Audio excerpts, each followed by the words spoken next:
Bapak. Mau ada telurnya? Ntar pas saya lihat dulu udah dewasa apa belum. Ada. Tahu itu baik. Seorang pria harus menerima kenyataan pahit saat diberi hadiah kotoran ayam. Momen itu terekam kamera dan viral di media sosial. Akun Instagram @ndorobey.official turut mengunggah video tersebut. Awalnya, pria berbaju hijau ini memeriksa pantat ayam yang diperkirakan akan bertelur. Ia lalu mengangkat ayam betina tersebut dan ditiup pada bagian pantatnya.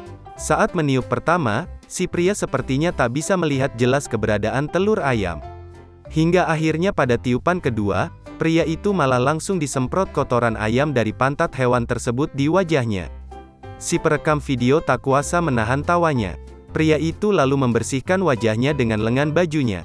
Ia pun berucap jika kotoran hewan tersebut bau.